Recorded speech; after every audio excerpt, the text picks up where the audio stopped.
दोस्तों नमस्कार।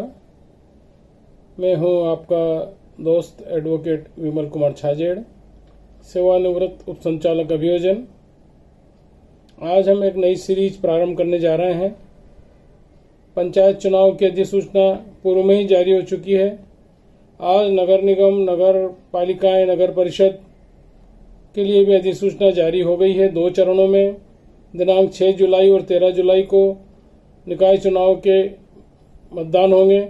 पंचायत चुनाव की अधिसूचना जारी होने के साथ ही नगर निकाय के चुनाव की अधिसूचना भी जारी होने से अब आचार संहिता प्रभावशील हो गई है। हमें यहाँ ये जान लेना आवश्यक है कि इन पंचायत चुनावों में और निकाय चुनावों में आदर्श आचार संहिता क्या होगी। मध्य प्रदेश राज्य निर्वाचन आयोग की वेबसाइट पर जो आचार संहिता दी गई है उसको भी हमें जान लेना चाहिए, क्योंकि आदर्श आचार संहिता का पालन नहीं करने के अभाव में हमारे ऊपर मध्य प्रदेश स्थानीय प्राधिकरण चुनाव अपराध अधिनियम 1964 जो कि 2014 में संशोधित हो चुका है, उससे संबंधित आपराधिक कार्रवाई भी हो सकती है। और उन आपराधिक कार्रवाइयों से बचने के लिए हमें सबसे पहले आदर्श आचार संहिता को जानना अत्यंत आवश्यक है। स्थानीय प्राधिकरण के चुनाव की बात जहां मैं कर रहा हूं, यह एक्ट 1964 में आया।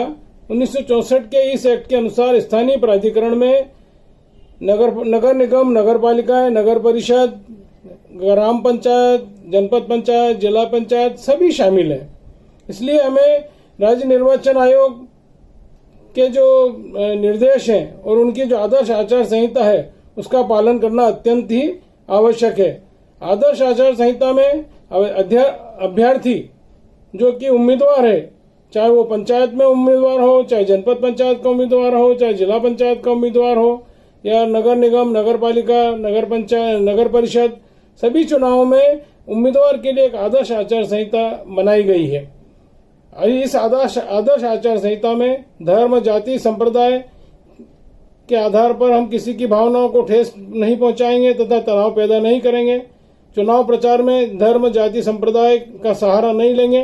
किसी के व्यक्तिगत जीवन पर टीका टिप्पणी नहीं करेंगे। किसी की आलोचना नहीं करेंगे। किसी भी राजनीतिक दल या किसी भी व्यक्ति के नीति कार्यक्रम को लेकर उसकी आलोचना की जा सकती है, किंतु किसी के घरेलू जीवन का अधिकार, उसके घर के सामने जाकर नारेबाजी करना, धरना देना, यह आदर्श आचार संहिता का उल्लंघन माना जाएगा।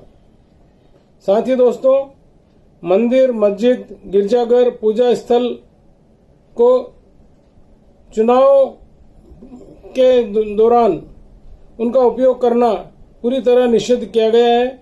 वहां इन परिसरों में चुनाव प्रचार करना आदर्श आचार संहिता का उल्लंघन माना जाएगा। आदर्श आचार संहिता कब लागू होती है? आदर्श आचार संहिता चुनाव की तिथि घोषित होने से चुनाव के परिणाम जारी होने तक आदर्श आचार संहिता लागू रहती है। इस आदर्श आचार संहिता के बारे में हमें यह जान लेना चाहिए कि आदर्श आचार संहिता पंचायत चुनाव का जहां तक सवाल है, पंचायत चुनाव किसी राजनीतिक दल के आधार पर नहीं हो रहे हैं, ये बिना किसी दलीय आधार पर होते हैं, किंतु यह आदर्श आचार संहिता सभी राजनीतिक दलों और जो उम्मीदवार हैं उन सब पर लागू होगी। आदर्श आचार संहिता लागू होने के बाद हमें किन बातों का ध्यान रखना है यह भी आपको जान लेना चाहिए। अन्यथा हमें चुनाव संबंधी जो अपराध हैं और उनके विरुद्ध भारतीय दंड संहिता, मध्य प्रदेश स्थानीय प्राधिकरण चुनाव अपराध या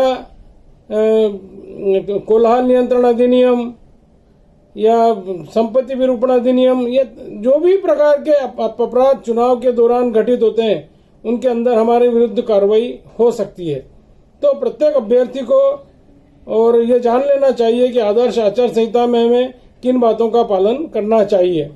सभी राजनीतिक दल या उम्मीदवार को ऐसे बातों से हमेशा बचना चाहिए जो कि चुनाव संबंधी अपराध की श्रेणी में आते हों। पोस्टर पैम्पलेट पर मुद्रक प्रकाशक का नाम, किसने वो छपवाया है, ये स्पष्ट रूप से होना चाहिए। कितनी संख्या में है ये होना चाहिए। किसी के व्यक्तिगत आचरण के संबंध में कोई भी बयान उसकी सत्यता जाने बिना या वो मिथ्या है उसको हमें किसी भी स्थिति में प्रकाशित करना या उसके बारे में बयान देना, इससे भी हमें बचना चाहिए।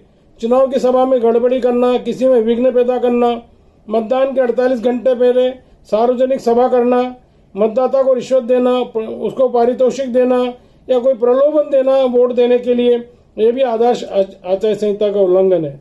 दोस्तों, एक चीज और आप समझ लें, 100 मीटर की दूरी के अंदर जहां मतदान केंद्र बनाया गया है उसके अंदर जाकर वोट मांगना भी अब आदर्श आचार संहिता उल्लंघन है और इसमें भी कार्रवाई हो सकती है।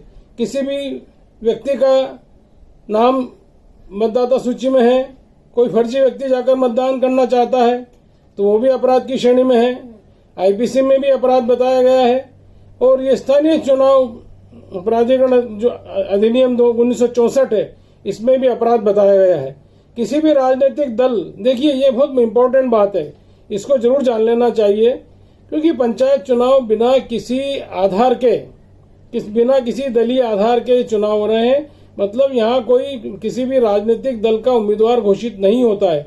तो इस चीज को आप समझ लें कि कोई भी प्रतीक चिन्ह का उपयोग जो पंचायत चुनाव है उनमें यदि वो दलीय आधार पर नहीं है पंचायत चुनाव, इस कारण उनके किसी भी राजनीतिक दल के प्रतीक चिन्ह का उपयोग करना यहाँ अपराध की श्रेणी में आएगा।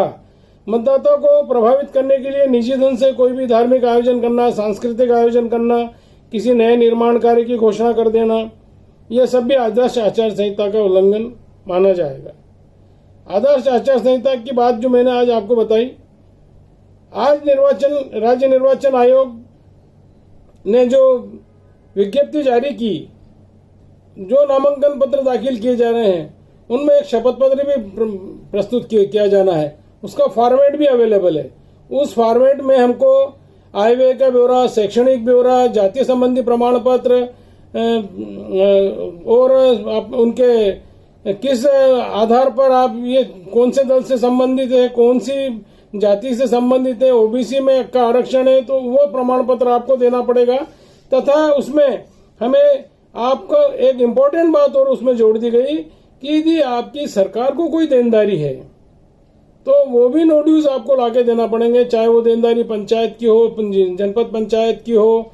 आयकर के बारे में भी जानकारी देना पड़ेगी, आपकी संपत्ति क्या है, आपराधिक विवरण क्या है, इन सब चीजों का ब्यौरा आपको शपथ पत्र के साथ मतदान जो नामांकन दाखिल करेंगे उसके लिए आपको उसके साथ संलग्न प्रस्तुत करना पड़ेगा। तो दोस्तों, ये जो जानकारी है ये आपके लिए बहुत उपयोगी है। आप इस चीज को जब अवश्य जान लें कि हम जब फॉर्म भर रहे हैं तब भी हमें जो जानकारी देना है वो सही जानकारी देना है। मिथ्या जानकारी देना भी एक कानूनन रूप से अपराध की श्रेणी में आता है। यदि कोई मिथ्या जानकारी दे रहे हैं तो उससे भी चुनाव निर्वाचन अवैध घोषित हो सकता है। तो अब हम इस कड़ी में आज आपको आदर्श आचार संहिता के बारे में बताया और फॉर्म के साथ क्या क्या चीजें हमें जमा की जाना है ये बताया।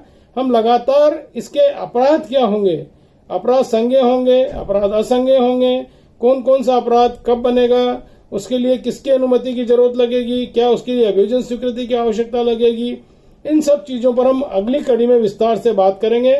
और ये कड़ी हम लगातार 3-4 सीरीज में आपको ये बताने की कोशिश करेंगे पंचायत और निकाय चुनाव में हमें किन किन बातों का ख्याल रखना है और कौन से अपराध किस